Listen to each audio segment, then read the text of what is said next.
Welcome to Keerthi Sri news. Kodikatti Srinu ఘటనలో జరిగింది ఒకటైతే నమోదు చేసిన కేసు మరొకటి. డాక్టర్ బిఆర్ అంబేద్కర్ కోనసీమ జిల్లా ముమ్మిడివరం మండలం టార్నిలంకలో కోడికత్తి శ్రీను ఇంటి వద్ద మీడియాతో మాట్లాడిన మాజీ డీజీ ఏబి వెంకటేశ్వరరావు, ఈ రోజు నేను ఇక్కడికి రావడానికి కారణం మాజీ ముఖ్యమంత్రి జగన్మోహన్ రెడ్డి బాధితులను అందరినీ కలుస్తున్నాను.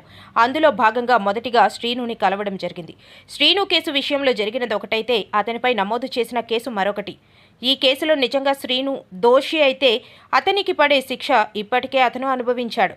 సుమారు 6 సంవత్సరాల నుండి కేసు ముందుకు సాగకుండా అడుగడుగునా అడ్డంకులు సృష్టిస్తున్నారు. శ్రీను వృత్తి వంటలు చేయడం. అతను బయటకు వెళ్లి వృత్తి చేసుకుందామంటే వారం వారం ముమ్మిడివరం పోలీస్ స్టేషన్కు వెళ్లి సంతకం పెట్టవలసి వస్తుంది. ఒక దళిత యువకుడు తన జీవనోపాధి చేసుకునే అవకాశం లేకుండా ఇబ్బందులు కలిగిస్తున్నారు.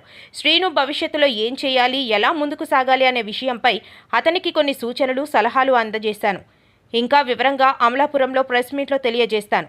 ఏబి వెంకటేశ్వరరావుతో పాటుగా శ్రీను, అతని లాయర్ సలీం కూడా మీడియా సమావేశంలో పాల్గొన్నారు. ముమ్మిడివరం మండలం తానేలంక గ్రామానికి చెందిన జనుపల్లి శ్రీనివాసు పేరు ఈ పాటికి రాష్ట్రంలో అందరూ వినే ఉంటారు. కోడికత్తి శ్రీను అనే పేరుతో అందరికీ పరిచయం అయ్యాడు. ఆ జరిగిన సంఘటన స్వభావం ఒకటైతే పెట్టిన కేసు మరొకటి. ఆ కేసుని ఛార్జ్షీట్ వేసి ఇప్పటికి 6 సంవత్సరాలు అయింది. 6 సంవత్సరాల తర్వాత కూడా ఇంతవరకు విచారణ పూర్తి కాలేదు. విచారణ మొదలైన కొద్ది రోజులకే పిటిషన్ల మీద పిటిషన్లు వేసి ఆ విచారణని ఆఫ్ చేయించేశారు. హైకోర్టు నుంచి స్టే తీసుకొచ్చి విచారణ ముందుకు సాగకుండా అడ్డం పడ్డారు. ముందు విజయవాడ కోర్టులో విచారణ మొదలైనాక మళ్ళా కోర్టును మార్చి విశాఖపట్నం కోర్టుకి తీసుకుపోయారు. అక్కడ కూడా విచారణ ఇంతవరకు మొదలు కాకుండా అసలు విశాఖపట్నం కోర్టు విచారణ స్టార్టే చేయకుండా హైకోర్టుకి వెళ్ళి స్టే తీసుకొచ్చారు. ఆ తీసుకొచ్చింది కూడా ఎప్పుడు 2023 అక్టోబర్లో. అప్పటి నుంచి ఆ స్టే మీద వాదనలు లేవు. ఎన్ఐఏ వాళ్ళు కౌంటర్ వేశారు. అయినా కానీ ఆ కేసు ఇంకా హైకోర్టులోనే పెండింగ్ ఉండి తేలకుండా ఉంది. ఆ స్టే వల్ల విశాఖపట్నంలో జరగాల్సినటువంటి ట్రయల్, అసలు కేసు విచారణ మొదలగాల. ఆ కేసు మొదలవ్వాలి, విచారణ పూర్తి అవ్వాలి. జనుపల్లి శ్రీనివాసు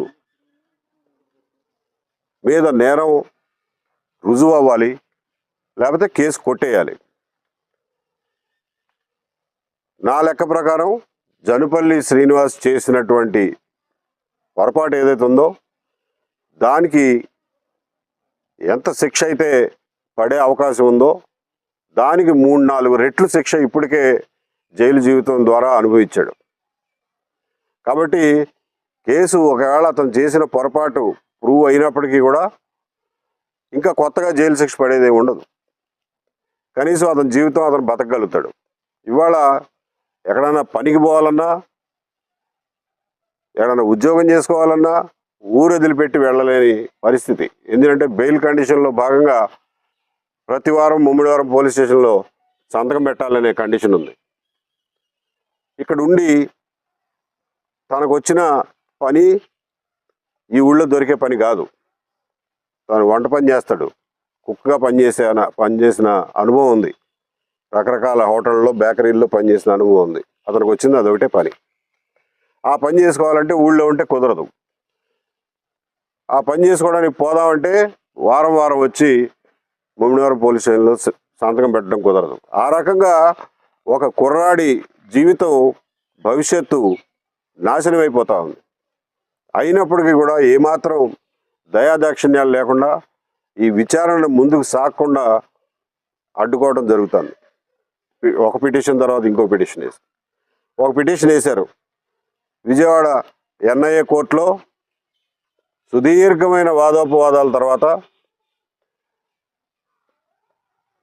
వాళ్ళు వేసిన పిటిషన్ను కొట్టేశారు.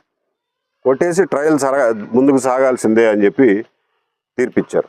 ఆ తీర్పు మీద మళ్ళీ హైకోర్టుకి వెళ్ళారు. అంతేకాకుండా కోర్టు కూడా మార్చేశారు. ఈ రకంగా చేస్తే ఈ కుర్రాడి జీవితాంతం ఇట్లా పని చేసుకోలేకుండా చితికిపోయి, దీనివల్ల ఈ కోర్టు ఖర్చులు కానివ్వండి, నెల కొంచెం సంపాదించుకునే మనిషి జైలు పాలు అవడం వల్ల కుటుంబం మొత్తం ఈ రోజున అప్పుల పాలైపోయింది. ఆ అప్పులు తీర్చుకునే మార్గం కనపట్లేదు.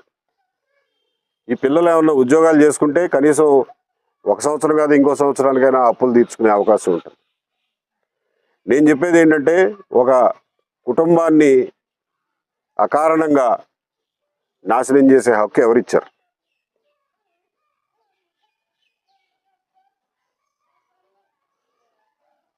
నా దగ్గర డబ్బులు ఉన్నాయి, లాయర్లు పెట్టి కేసు ముందుకు వెళ్లకుండా అడ్డుకోగలం అన్న ఒకే ఒక కారణం తప్పించి ఈ కేసు విచారణ ఆపడానికి ఇంకే కారణాలు లేవు.